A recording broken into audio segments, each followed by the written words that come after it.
UP police constable री exam में नकल, पेपर लीक या किसी और का पेपर सॉल्व करना नामुमकिन है। इस बार पुलिस और बोर्ड ने मिलकर परीक्षा के आयोजन में कई बदलाव किए हैं। उत्तर प्रदेश पुलिस कांस्टेबल भर्ती परीक्षा 23 अगस्त से 31 अगस्त तक आयोजित की जाएगी। परीक्षा 2 पालियों में होगी। पहली पाली सुबह 10 बजे से दोपहर 12 बजे तक और दूसरी पाली दोपहर 3 बजे से शाम 5 बजे तक होगी। आपको बता दें, परीक्षा बिना जांच के कोई अभ्यर्थी परीक्षा केंद्र में दाखिल नहीं हो पाएगा। साथ ही परीक्षा पूर्ण होने तक कोई भी अभ्यर्थी व नियुक्त कर्मी केंद्र से बाहर नहीं जाएंगे। रेलवे, मेट्रो, बस स्टेशन एवं टैक्सी स्टैंड पर यातायात पुलिस तैनात की जाएगी। ड्रोन टीमों और सीसीटीवी से रखी जाएगी परीक्षा पर पैनी नजर। देखिए, आप लोगों का आज इस प्रेस कॉन्फ्रेंस में स्वागत है। ये प्रेस कॉन्फ्रेंस जो, जैसा कि आप लोग अवगत हैं कि कल से पुलिस आरक्षी भर्ती परीक्षा की शुरुआत है। ये 5 दिनों में परीक्षा जो है ये संपन्न कराई जाएगी, जिसका पहला चरण जो है वो कल से शुरू हो रहा है 23, 24, 25 और 30, 31।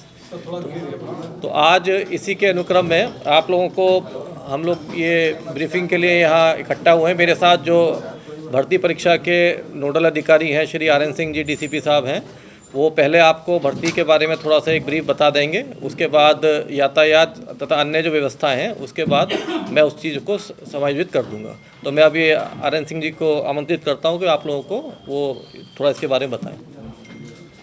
जैसा कि अभी DCP यालो साहब ने आपको बताया, ये उत्तर प्रदेश कांस्टेबल की जो परीक्षा है, भर्ती परीक्षा है, ये पुनः आयोजित की जा रही है और इस बार शुचिता पर, परीक्षा की शुचिता पर पूर्ण गंभीरता उत्तर प्रदेश शासन द्वारा और भर्ती बोर्ड द्वारा दी जा रही है। इस परीक्षा में लखनऊ जनपद के 81 परीक्षा केंद्र सम्मिलित हैं और 81 परीक्षा केंद्रों के लिए 81 सेक्टर मजिस्ट्रेट और 81 स्टैटिक मजिस्ट्रेट लगाए गए। पहली बार इस परीक्षा के शुचिता को बनाए रखने के लिए, जैसे चुनाव आयोग द्वारा मॉडल कोड ऑफ कंडक्ट की पुस्तिका कंडक्ट निर्धारित किया जाता है, उसी तरीके से इस बार परीक्षा का मॉडल कोड ऑफ कंडक्ट और पूरी SOP तैयार की गई है। इस परीक्षा में किसको क्या कार्रवाई करनी है, किसके द्वारा क्या, कितना उसको क्या अधिकार दिया गया है, क्या उसकी जिम्मेदारी है, सभी तय कर दी गई है, जिससे कि कोई चूक ना होने पावे। परीक्षा केंद्र की पूरी व्यवस्था को 3 स्तरीय 3 लॉक सिस्टम से बनाया गया है, जिसमें केंद्र व्यवस्थापक हैं। केंद्र व्यवस्थापक को जो कक्ष निरीक्षक हैं वो 50% केंद्रों के माध्यम से और 50% कक्ष निरीक्षक जिला प्रशासन द्वारा उपलब्ध कराए गए हैं, जिससे कि एक दूसरे के ऊपर उनका नियंत्रण और वाच कोऑर्डिनेशन स्थापित हो सके। इसी तरीके से स्टैटिक मजिस्ट्रेट्स की ड्यूटी लगाई गई है, जो पूरे परीक्षा केंद्र का मजिस्ट्रियल ड्यूटी का निर्वाह करेंगे और यह सुनिश्चित करेंगे कि जो SOP में दिया गया प्रक्रिया है, उसी प्रक्रिया के अनुसार प्रत्येक कर्मचारी, प्रत्येक कक्ष निरीक्षक अपनी ड्यूटी करे। साथ ही केंद्र पर हर प्रकार की गतिविधि का नियंत्रण करने के लिए CCTV कैमरे प्रत्येक कक्ष में और पुनः कक्ष से लेकर के कंट्रोल रूम स्थापित किया गया है। हर कक्ष की निगरानी का, एक स्टूडेंट की गतिविधि का और एक कक्ष निरीक्षक की गतिविधि का कंट्रोल रूम में नियंत्रण है, स्थापित है। और वो कंट्रोल रूम जनपद स्तर पर कंट्रोल रूम भी त्रिस्तरीय बनाए गए। परीक्षा केंद्रों का कंट्रोल रूम जनपद कंट्रोल रूम से जोड़ा गया है।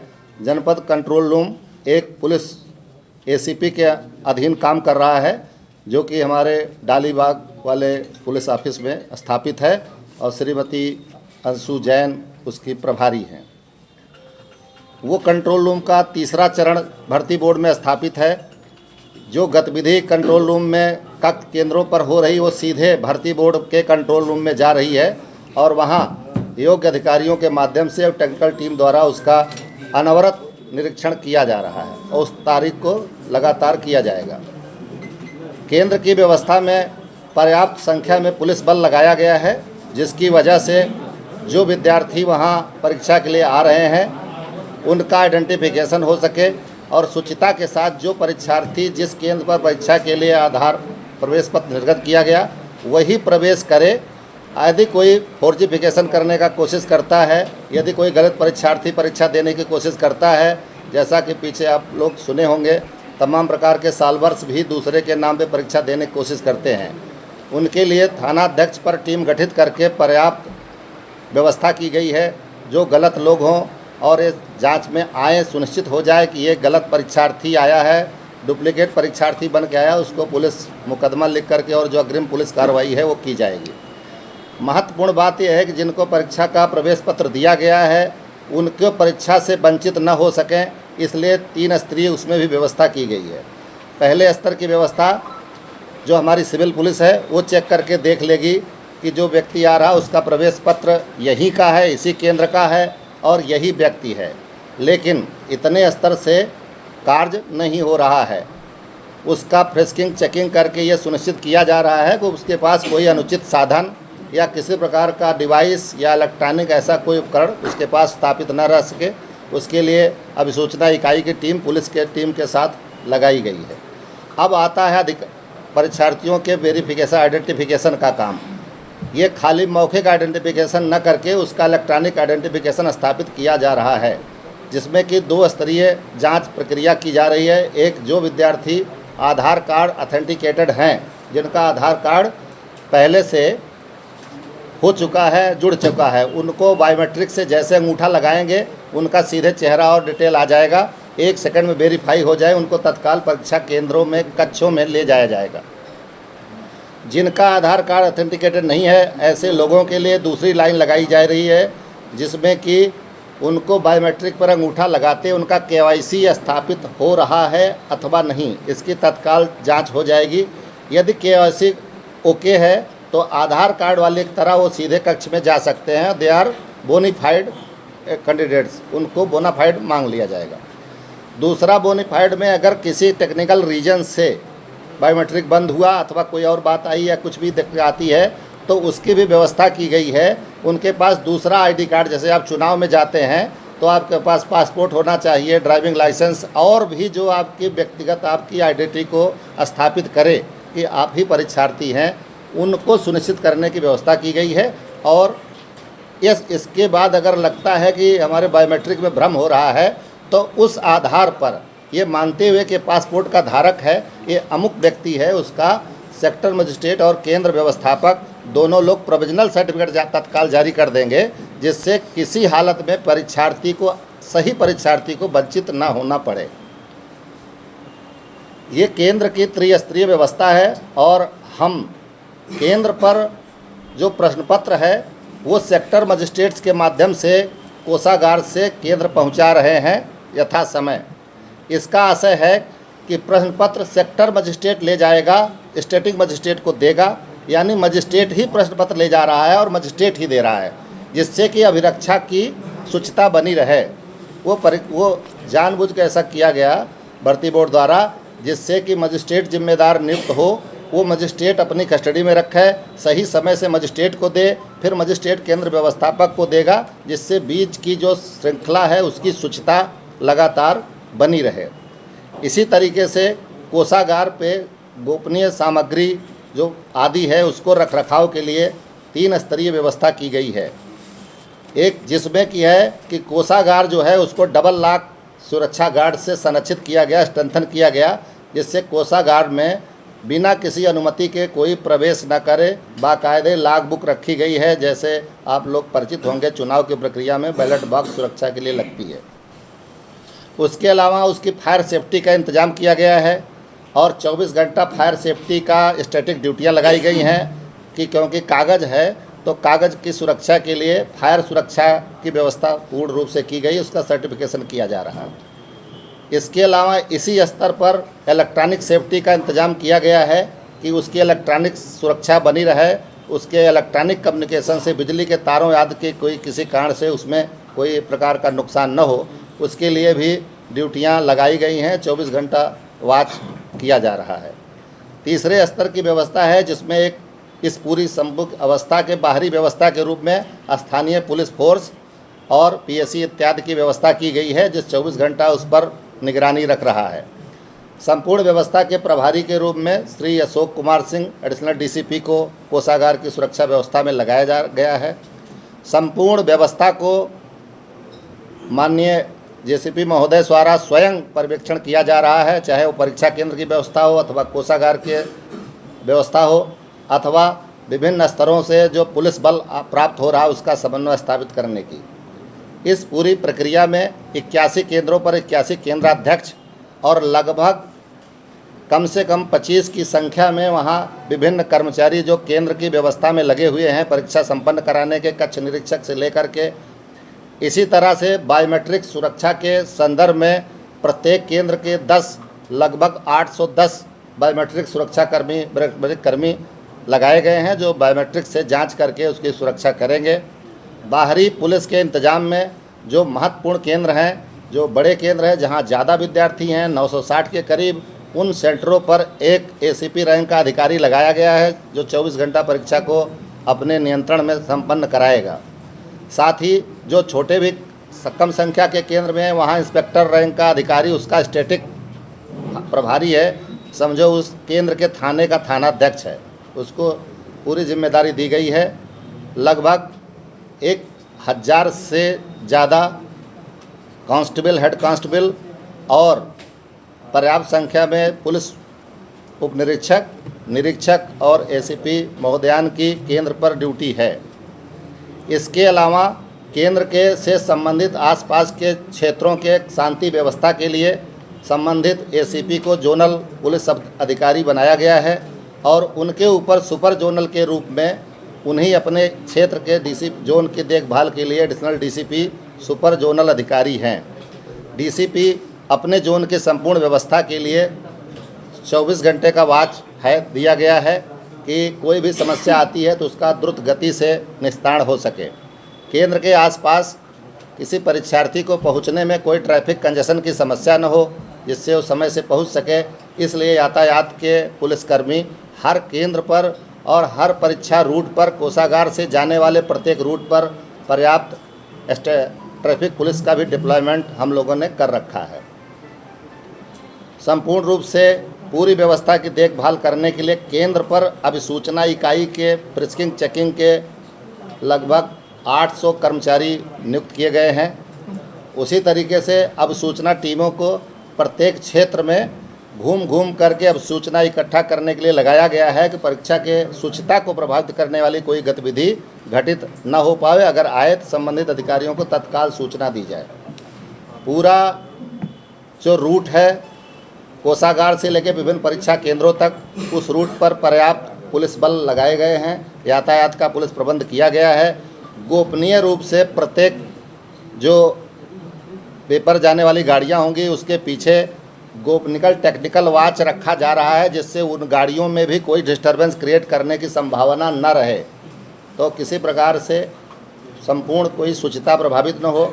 ये पुलिस भर्ती पुलिस विभाग के प्रतिष्ठा का प्रश्न है और पूरा पुलिस विभाग हमारे डीजीपी महोदय द्वारा पर्याप्त हम लोग निर्देश दिए जा चुके हैं। भर्ती बोर्ड के डीजी साहब द्वारा पर्याप्त अनवरत इसकी अनुश्रवण किया जा रहा है। इसकी गंभीरता को ले करके यहाँ जो नोडल कार्यालय भर्ती का बनाया गया, जो मेरे नियंत्रण में कार्य कर रहा है, और तमाम यहाँ जनपद के पुलिस आयुक्त महोदय के समस्त लोगों का, वरिष्ठ अधिकारियों का पर्याप्त निरीक्षण और वाच अनुश्रवण लगातार चल रहा है। यदि कोई प्रश्न हो तो कृपया आप लोग पूछ सकते हैं। जैसा कि आपने आधार कार्ड को लेकर बताया कि जिनका आधार कार्ड लिंक है तो उनको तुरंत प्रवेश मिल जाएगा, लेकिन जिनका लिंक नहीं तो उनको सर, जिनका आधार कार्ड लिंक नहीं है उनके लिए हम दूसरे प्रिविलेज दे रहे हैं। उनकी केवाईसी को चेक करेंगे। यदि केवाईसी चेक हो जाता है तो लगभग बराबर ही उनको वापस हम लोग एंट्री तत्काल दे रहे हैं।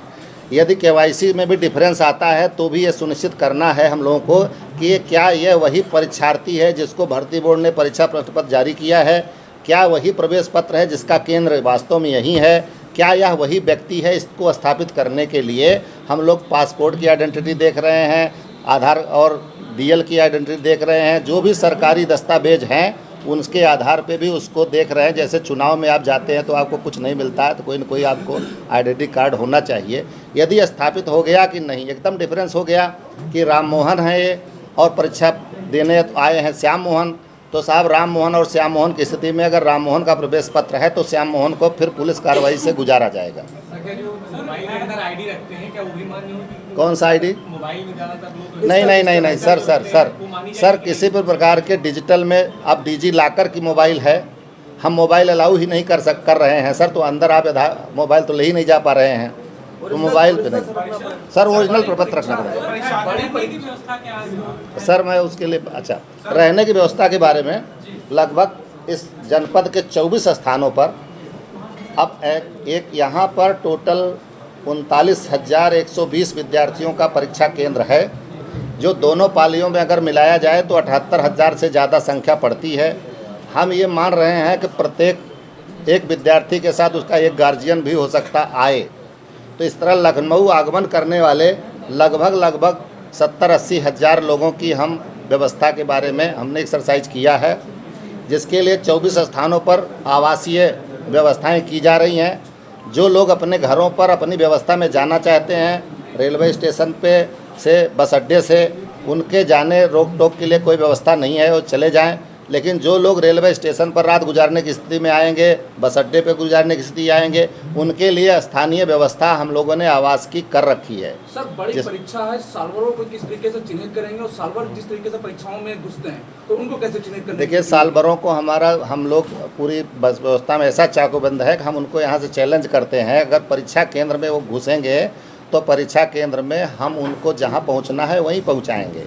वो परीक्षा दो ही लेंगे, जो उचित विद्यार्थी हैं वो तो स्वच्छता के साथ उनके सपोर्ट के लिए परीक्षा ली जा रही है। ये पुलिस की भर्ती परीक्षा वास्तव में पुलिस के लोगों को भर्ती करने के लिए परीक्षा हो रही है, तो हमको मतलब अच्छे सिपाही मिल सकें इसके लिए तो हम पूरा इंतजाम किए हैं, कोई योग्य आदमी वंचित न हो।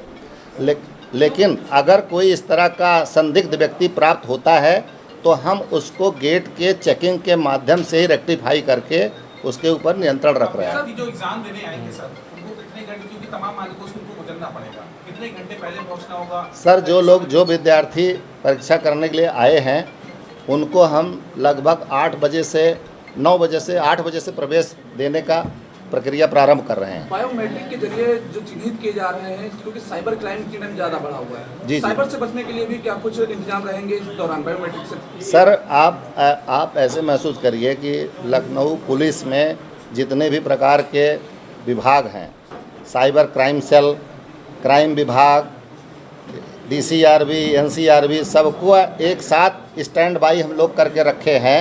यदि कोई ज़रूरत पड़ती है, केंद्र से कोई सूचना आती है कि अमुक व्यक्ति का क्राइम रिकॉर्ड क्या है, तो हमको तत्काल वहां से वेरिफिकेशन करने में कोई समय न लगे।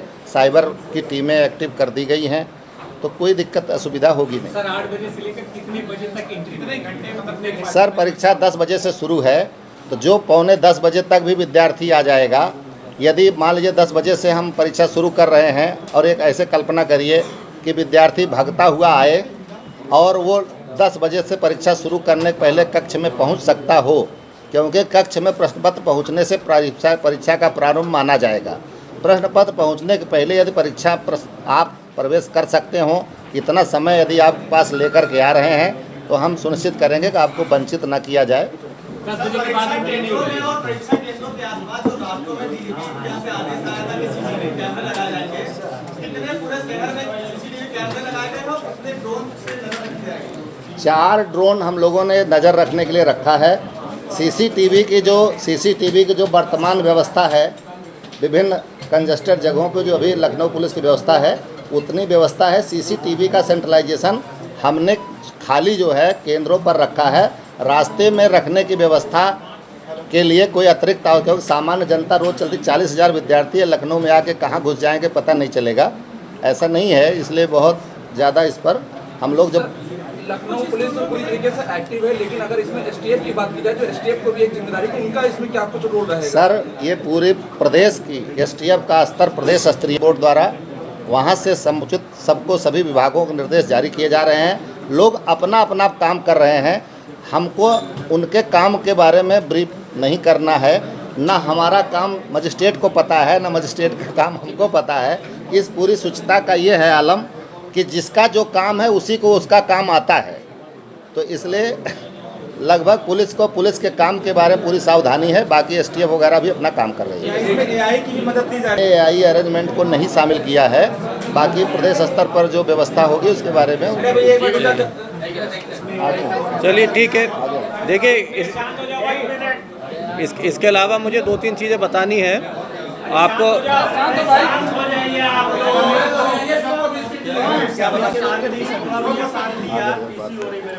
देखिए ये 2-3 चीज़ें बतानी है इसमें। जो बच्चे बाहर से आएंगे उनकी व्यवस्था के लिए हम लोगों ने स्पेशल ट्रेन्स भी आग्रह करके स्पेशल ट्रेन्स भी स्टेशन से चलेंगी, क्योंकि पर डे जो है लगभग 1 से 1.25 लाख लोग जो हैं इसमें दूसरे प्रदेशों से भी आएंगे, दूसरे जनपदों से भी आएंगे। तो स्पेशल ट्रेन भी चलाई गई हैं जिनकी सूचनाएं जो है वो संबंधित 4-5 जो मेन रेलवे स्टेशन से वहाँ भी। मेट्रो के साथ भी हमारा समन्वय हुआ है। मेट्रो का जो है वो मेट्रो का भी संचालन जो है अलग अलग सेंटर्स के लिए होगा। साथ ही साथ जो इंटर डिस्ट्रिक्ट जो बसेज हैं उसके बारे में भी बात हुई है, और जो इंट्रा डिस्ट्रिक्ट है मतलब जो दूसरे डिस्ट्रिक्ट से बसेज आएंगी वो बसेज भी ज़्यादा की गई हैं। रात में हो सकता है कि बहुत सारे बच्चे जो है वो लेट नाइट में आए, उनके पास रुकने का स्थान ना हो। कई बार बस अड्डे और रेलवे स्टेशन में बहुत भीड़ हो जाती है, तो उसके लिए पूरे लखनऊ में जो उनके सेंटर हैं उसके आसपास के लिए कुछ जगह चिन्हित की गई हैं जहां उनको थोड़ा होल्डिंग एरिया दिया जा सके, जिसमें वो अपनी रात बिता सकें और सवेरे परीक्षा के लिए आ सकें। तो ऐसा प्रबंध किया गया है कि उनको जो परीक्षार्थी हैं उनको भी असुविधा ना हो और जो आम जनता है उसको भी सुविधा ना हो। आम जनता के लिए से मेरा ये आग्रह है कि क्योंकि देखिए वो उस दिन लगभग मैं जैसे आपको बताया कि प्रत्येक दिन जो है 1 से 1.25 लाख लोगों का आना जाना रहेगा, बाहरी लोगों का। तो कुछ ट्रैफिक डाइवर्जेंस भी जो है हम लोगों के द्वारा किए जाएंगे।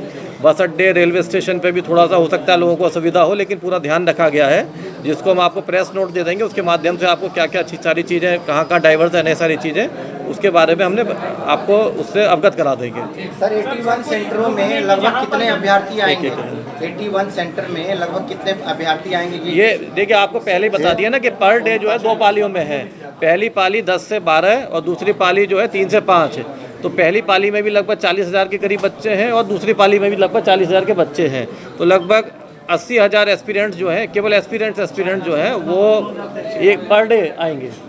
सर जो रुकने की व्यवस्था सर सुनिश्चित की जा रही है या की गई है, वहाँ पर किन अधिकारियों को तैनात किया जाएगा? कौन इसकी उसके लिए अलग इसके लिए कंट्रोल रूम बनाया गया है। उसमें ट्रांसपोर्टेशन और उसके लिए श्री कमलेश दीक्षित जी डीसीपी साहब हैं, वो चीज़ को देख रहे हैं। और ये ऑप्शनल है, ये किसी को ज़बरदस्ती नहीं करना कि आपको वहाँ रहना है। हर आदमी अपने अपने साधन से आता है। ये उन लोगों के लिए है कि जिनको अगर कुछ भी व्यवस्था नहीं है तो वो वहाँ जाके अपना रात बिता सकते हैं। बारिश का मौसम है, बारिश में ना भीगे इसलिए। अगर मान लीजिए कोई अभ्यर्थी अपनी गाड़ी से बाहर आता है, उसकी पार्किंग व्यवस्था, साथ ही साथ जो लोकल वाहन जा रहे हैं उनकी दूरी। देखिए ये सारे सेंटर जो हैं ये सरकारी विद्यालय या सरकारी इंस्टीट्यूट या एडेड है, ये प्राइवेट नहीं है। तो जो पार्किंग है, पार्किंग का भी समुचित वहाँ व्यवस्था की गई है, लेकिन उसकी भी एक लिमिट होती है। तो वो अभ्यर्थी अगर वहाँ हर बच्चा तो गाड़ी से आता नहीं है, कुछ लोग मोटरसाइकिल से भी आएंगे, बस से भी आएंगे, क्योंकि राज्य सरकार ने इस बार जो बसेज हैं उसमें मुफ्त किया है। तो ज़्यादातर हमें उम्मीद है कि बच्चे जो है उस रोडवेज की बसों से ही सफ़र करेंगे। मेडिकल अरेंजमेंट्स भी किए गए हैं। सीएमओ साहब के स्तर से विभिन्न परीक्षा केंद्रों से आसपास के जो मेडिकल वहाँ संस्थान है, जो मेडिकल का वो ब्रांच अस्पताल हैं, वहाँ पर लगभग 8 अस्पतालों पे जो है व्यवस्था की गई है। जो जनपद लखनऊ के विभिन्न अस्पताल हैं सिंक्रोनाइज करते हुए कि कितने केंद्रों को कहाँ से सुविधा होगी, किस अस्पतालों से, ऐसा सीएमओ द्वारा अपनी टीमें लगाई गई हैं। इन केस ऑफ इमरजेंसी किसी को कोई मेडिकल असुविधा हो तो उसको तत्काल वहाँ पर उसको मेडिकल दिया जाए। अब देखिए ये परीक्षा कल से शुरू हो रही है। हमारा ये आप लोगों से एक आह्वान है कि आप भी अपने माध्यम से, चाहे अखबार के, चाहे न्यूज़ चैनल के माध्यम से, चाहे सोशल मीडिया के माध्यम से लोगों को अवगत कराएं इस चीज़ को, जो व्यवस्थाएं की गई हैं। और हमें पूरी उम्मीद है, पूरा विश्वास है कि इस बार जो परीक्षा होगी बहुत अच्छे माहौल में होगी, साफ़ सुथरी परीक्षा होगी, और जो बच्चे मेहनत करते हैं इसके लिए उनके लिए एक बहुत अच्छा अवसर होगा ये। इसके अलावा भी हम लोग बीच बीच में आप लोगों की ब्रीफिंग करते रहेंगे, क्योंकि कल पहला चरण शुरू हो रहा है तो ब्रीफिंग है। इसके अलावा भी अगर बीच में कोई चीज़ें आएंगी तो आप लोगों को समय समय बता दी जाएगी। देश विदेश की ताज़ा खबर पाने के लिए हमारे चैनल NTV निष्पक्ष को सब्सक्राइब करें व बेल आइकन दबाना ना भूलें।